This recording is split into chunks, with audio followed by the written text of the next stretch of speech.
Have you ever had a friend or family member close to you who said something, the meaning of which was seemingly obvious to you, but that's not what they meant? Sure. How do you explain that?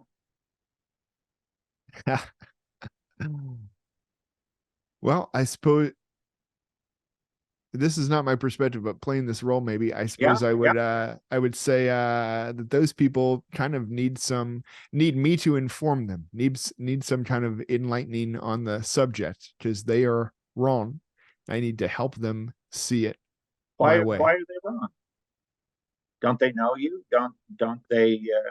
Aren't they smart adult people? Absolutely. I think in this position, I just keep digging my heels in further because I don't really have an answer to those questions, except that in Well, my mind if they're wrong and I'm if right. somebody is willing to have an honest conversation Yep. and not dig in their heels, why is it that after 44 years of marriage, I do not think that in any given week I have, how shall I phrase this? I don't think that the number of times I misunderstand what my wife is getting at by Yep. some statement is less frequent after 44 years than it was our first year of marriage. Now, that may not be everybody's experience, Yeah. and there certainly are situations where uh, I can start a sentence and I know how she'll finish it, that I couldn't have done 44 years ago.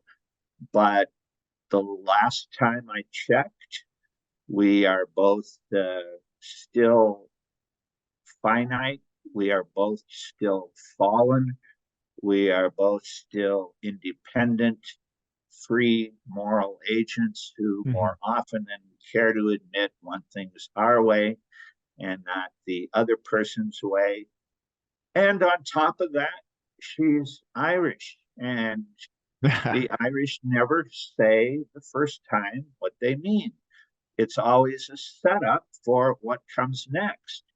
Um, are you wearing that to tonight's event? Is not the same as Craig. I think a different set of clothes would be more appropriate for what, whereas I come from, at least on my mother's side of the family, German stock, Yeah. and you say what you mean. That's wrong, as my grandfather would say in his German accent many times over and over again.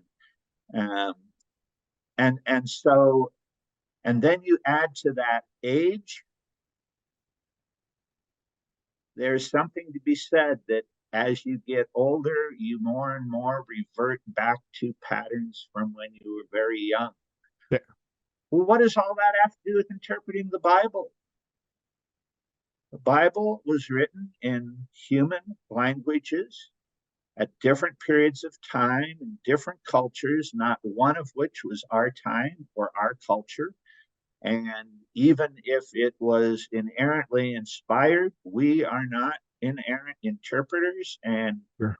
we misunderstand things the way we misunderstand any other form of human communication, Yeah. including in some of the situations that are most intimate, where you might think after time we'd really learned. So, why should you be surprised that good and godly scholars disagree? Yeah. It's no more complicated than that. No, I appreciate that. I mean that's a not in a bad way, but a simple answer, but uh the answer, I mean you mentioning the words just finite and fallen to be able to see yourself in those categories as you're interpreting the Bible, I think Right. makes a massive difference. But maybe like the non-committal movement of our culture, there seems to also be a movement of just a kind of a silo, like I'm right and you're wrong, especially when it comes to scripture, but it's because I think we're not being able to see what you just said of the And finiteness and all the I ever fallenness do of is the. surround myself with people who think just like me about Yeah, important sure. issues, whether they're theological, whether they're political, whether they're about which sports team to root for in a given sport. Then it's going to stun me the first Yeah. time I meet somebody who seems to share most of my basic values and, my goodness, actually roots for the Kansas City Chiefs and not the Denver Broncos? How is that possible? Um, to use a more innocuous example, except that in some places it's not innocuous. Yeah. Yep.